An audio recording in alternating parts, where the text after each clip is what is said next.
weather outside is not that cold, and if you take my hand, I'll walk with you to Georgia. Hello and welcome to Country with Celine. She is open for artists like Kelsea Ballerini, Old Dominion, Ryan Hurd. Her self-titled EP charted at number 11 on the iTunes charts for a country album and number 81 for all genres. So she is no stranger to performing, and she's been singing and performing since she was a little girl. So please welcome Emily Brooke. If you're gonna leave, please take this love with you. Go make it hurt now. I don't want it hanging around, 'cause love don't go easy when you're let down gently, baby. Emily, how are you doing today? Hey, I'm doing great. How are you doing? I'm awesome. Thanks for asking. Okay, so your latest single, Easy on Me, that has over 200,000 streams combined, like well over that. So take us through the whole process of it, because I'm pretty sure this was your first release since your EP back in 2017. Yeah, so it was really wild to finally be putting something out because it had been so long since I've released something. Like 4 years, I feel like, if you think about it. Well, I guess it was 3 years, but like 3 years in the grand scheme of time in life isn't that long of a period to pass.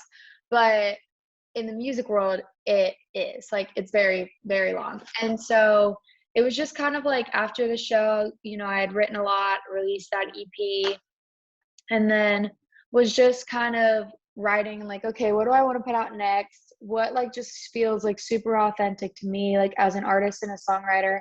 And it just kind of started coming together, and over, let's see, that probably happened like 2 years ago. And then it's just been kind of building and enhancing on that. And Easy on Me was one of those songs that I was like, oh, this song is just literally my life, and I really want to put it out.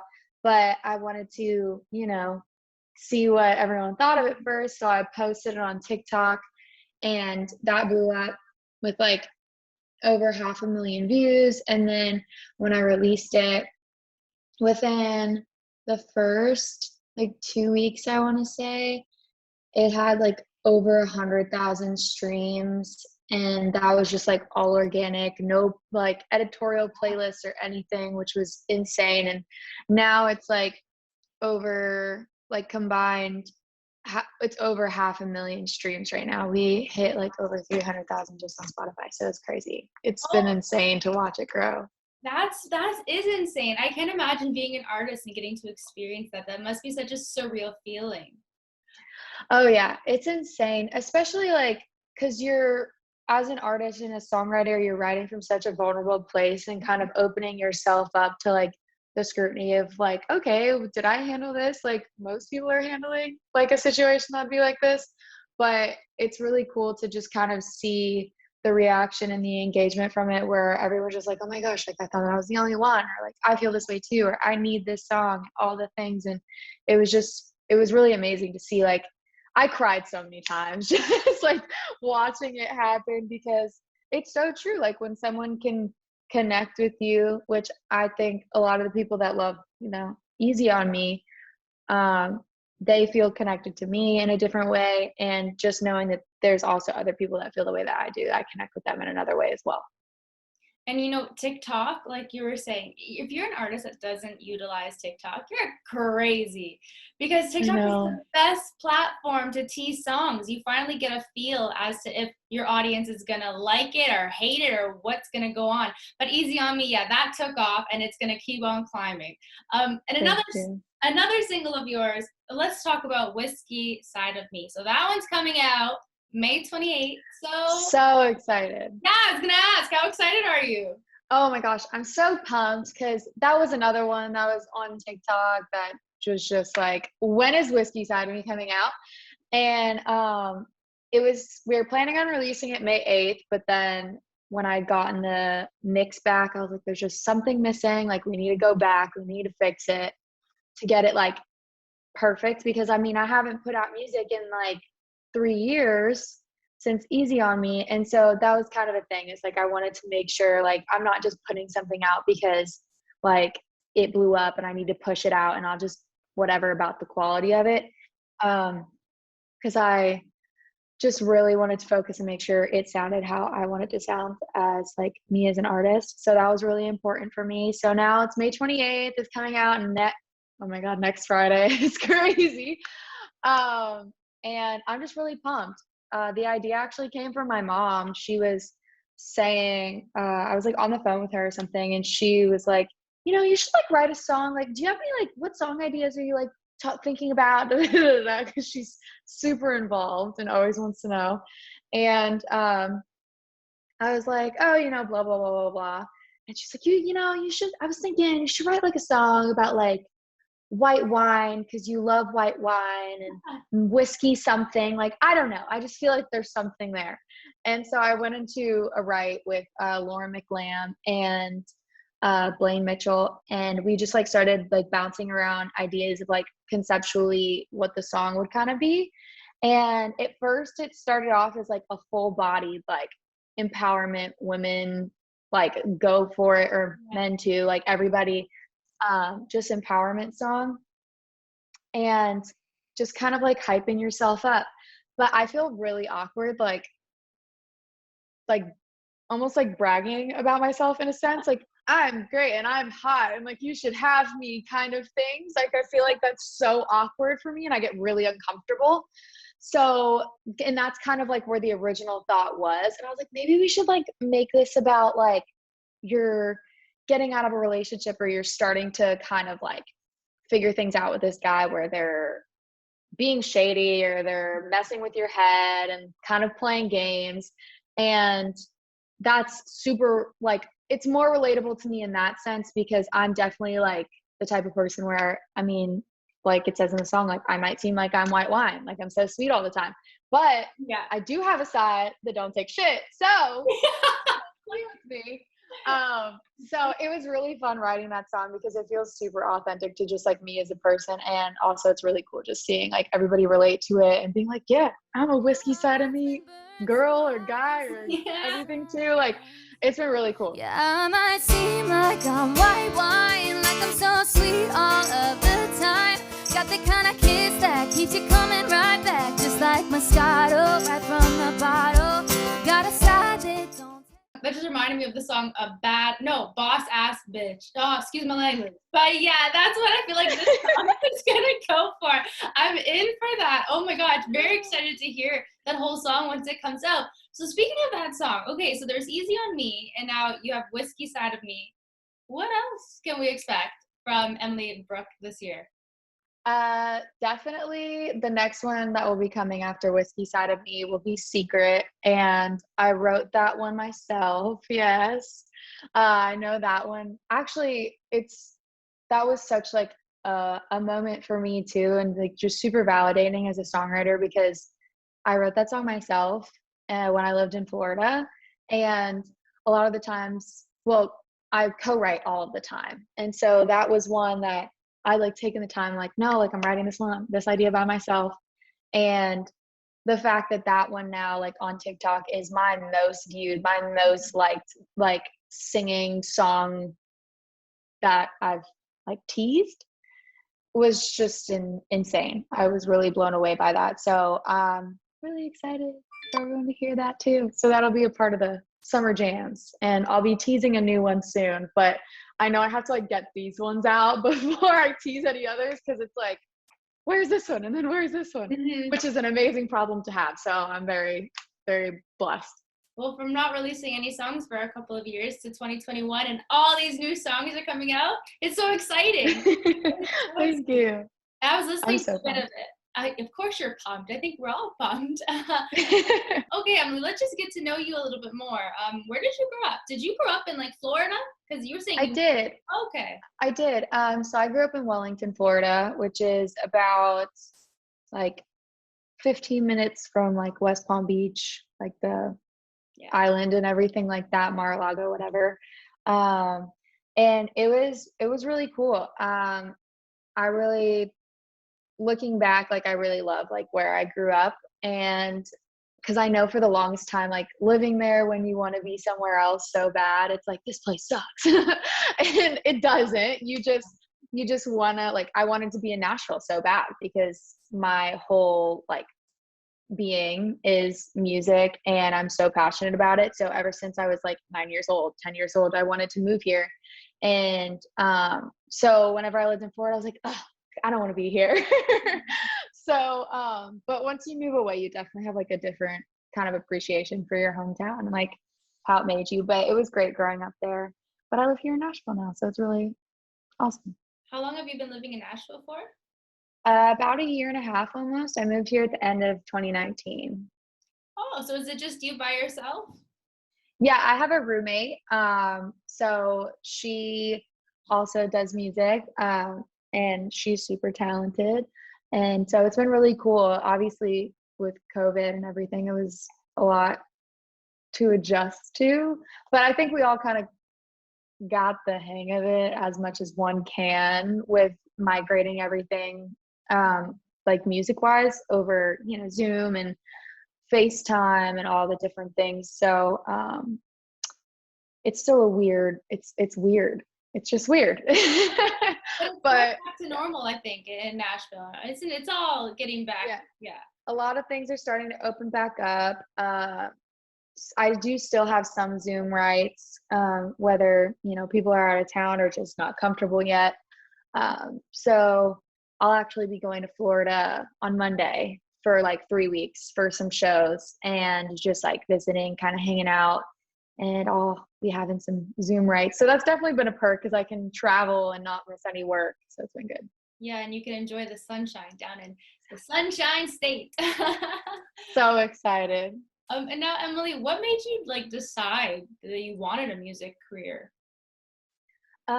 Actually, when I was 9, I was doing cheer, and Taylor Swift and Hannah Montana, obviously huge. And I was like, that's so cool that they like play guitar and they're like close to my age in a sense compared to, other obviously amazing like classic country artists. And but it was really cool that they were close to my age and they played guitar. And so I decided to start taking lessons. My parents couldn't afford both cheer and guitar lessons. So I was like, well, I'll just try out guitar and see if I like it. And then obviously if I don't, I could always go back to cheer. And so I did. And I actually wanted to quit at first because I was like, my fingers hurt and my nails are chipping and all of the things. And my mom, her mom kind of like let her quit whenever she wanted to, when she was like trying new things when she was younger. And so my mom was like, you are not going to quit this until you say, like, if you learn one song on guitar and you hate it, you can quit, fine, like whatever. But just at least say, like, I can play guitar and I know how to learn one song. So I did that, and it was just kind of like, oh, this is awesome. I'm gonna keep doing this. So that's why I like decided to start doing music. And I'd always listen to, country music growing up, along with like rock and all the different things that my parents listened to. So it was really cool. What was the first song that you learned on guitar? It was actually Turpentine by Brandi Carlile. Oh, okay. I thought you were going to go more Taylor Swift. I feel like you, Hannah Montana, Taylor Swift vibes. No, it was my guitar teacher was like, your voice kind of reminds me of like Brandi Carlile, and thought like my voice would sound really good on it. And so he actually introduced us to Brandi Carlile and her whole like album, and it was just insane. It was one of those moments where I was like, oh, it's really cool. So who would you say would be your musical influences? Was she like one of your big ones growing up? Actually, before I started taking lessons, we had not heard of Brandi Carlile, which is embarrassing to say because she's insanely talented. And now every time like I hear her, like get to like watch a show, I'm like, it's like insane. Like But it was watching a god. oh yeah, her voice is just unbelievable. And so I mean, I'd say like throughout the years, it's definitely been like Taylor Swift, and then once I started learning and knew Brandi Carlile, like definitely her. Like she has just such an amazing talent. Same with Taylor, Miranda Lambert, different like male artists as well. It was kind of just like a mixture of everything that I was like listening to growing up, I'd say, because I thought, everyone is so unique in their own way that I think that's really cool. And everyone was releasing such good music, and they still do. So it's like kind of hard to like kind of pick one artist and just focus mainly on that one artist. I know, it's crazy. And now, Emily, you were on American Idol back when it was J-Lo, Harry Connick Jr. Connick Jr. Every time that name comes up, and Keith Urban, that one I can say it perfectly. And you were a top 24 finalist at age 17, and you were saying prior to the interview that you were on it for 2 seasons as well. How was that experience like? Because that was a very young age to be on a reality TV show, especially American Idol. Yeah, it was definitely wild. Like, I remember being like, let's see, I think I finished out my freshman year of high school, and then during my freshman year, maybe towards the end of it, middle of it, is when I auditioned, and I was 15. And so that was my like first experience like being on television and all of that. And I personally had such an amazing experience with the show. Like, everyone was super nice, the producers, all of like my friends that I met through the show, I still keep in touch with a lot of them. And that was just amazing. And obviously the exposure and stuff that you get was just incredible. But it was really wild because I was 15 years old. So I was, missing out on a lot of the normal things that you do in high school, and like going to parties and, having a lot of friends in high school. I didn't, because I was like on the show and I was gone. And then halfway through my sophomore year, I decided to go back and audition for the second time to be on, because the first year I made it to top 48, and then the second season, when I went back, the producers had invited me to come and audition again. And so I was like, well, it's their final season, I'll just thinking that I wasn't going to come back. I was like, yeah, I'll go and do it again.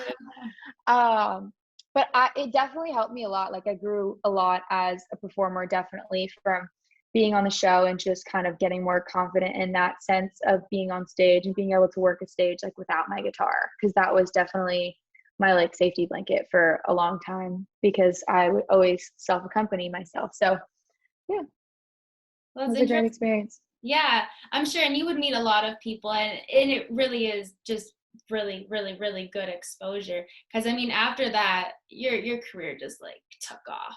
You were just like good, right? And now I saw this a while ago, to be completely honest with you, like maybe a couple years ago, before I even started the country with Celine, that you were singing with Kelsea Ballerini. And then it's funny enough, I go back and that was you. And I was like, oh, what the heck?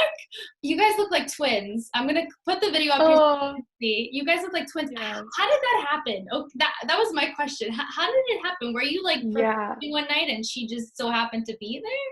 It was like the weirdest freak thing. I was opening up for Charles Kelly from Lady A, and because that was the time frame he was doing like a little solo project, and then Hillary was doing the Christian album, and they're all kind of like doing different things. And so he came to South Florida to like do a show at this place called City Place, which is like downtown Palm Beach, and it was so much fun. I got to open up for him, and just wildly enough, Kelsea was in town in West Palm Beach, like just for vacation, heard Charles was doing a show, came by, and she had recognized me from like, I had done an acoustic cover of one of her songs on YouTube, and she had added it to like one of her playlists on YouTube.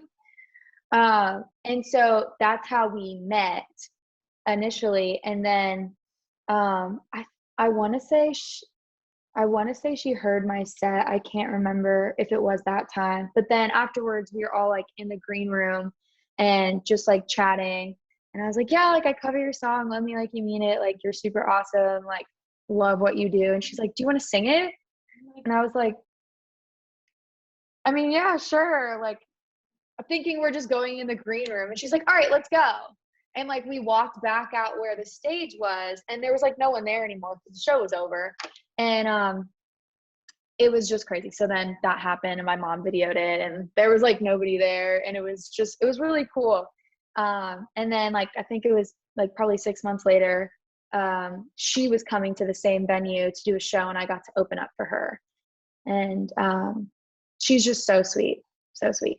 She seems like she'd be a really sweet girl. That's so cool. But I mean, people are no people. You got to perform like with Kelsea Ballerini, like, and just kind of. I know, that's what I thought was so cool. Like she didn't care that there wasn't anybody there. She was like, "Let's go." Yeah, and you guys were rocking that stage too. I love it. That's such a cool experience. That's something you treasure forever, and such full circle. Then you got to actually open up for her at a venue. Like, it's really amazing how the world does work at times. I know, it's crazy.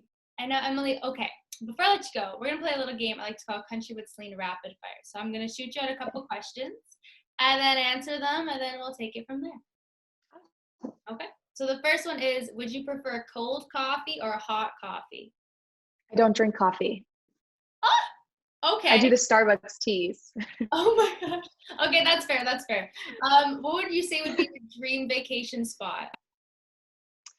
Ooh, somewhere. It depends on what mood I'm in. If I like want to go somewhere super tropical where like you can see the fish under your feet as you walk on like your house or whatever, like the bungalow things, or like Colorado and just like go skiing and super cozy, like in a log cabin, like fireplace. Depends on what mood I'm in, but like one of those two. Okay, I can say coming from Canada where it's literally like minus 30 for like 3 months, you're not going to want to go to Colorado. You're going to want to go somewhere hot. But well, it'll just be a quick little visit, right? Yeah, that's it. Trust me. 3 days and get the heck out. I'm telling you. What would you say is your favorite car jam at the moment? Yeah. What would you listen to right now? Probably something new. I don't know. I love finding new music. Okay, that's fair. That's fair. And what would you say is your favorite thing about Nashville? Just that there's music everywhere and just being able to meet a bunch of different people who are just so passionate about the same thing that you are. And what does country music mean to you? It is my whole entire life. I cannot imagine doing anything else. It means so much to me. There's so many times, like, I feel like I've done every side job that there is, like retail, customer service, medical stuff. Like, it's just wild. Nothing brings me the same type of like joy that this does. So you have to find something that you love and you just have to go right for it. Exactly. Live life with no regrets. That's how we should all live our lives. Exactly. Well, thank you so much, Emily. And for everyone listening, go stream Easy on Me and get ready for a whiskey side of me that is sure to knock off of your feet because it's going to be a good one. Thank you so much. Thanks for having me on. Don't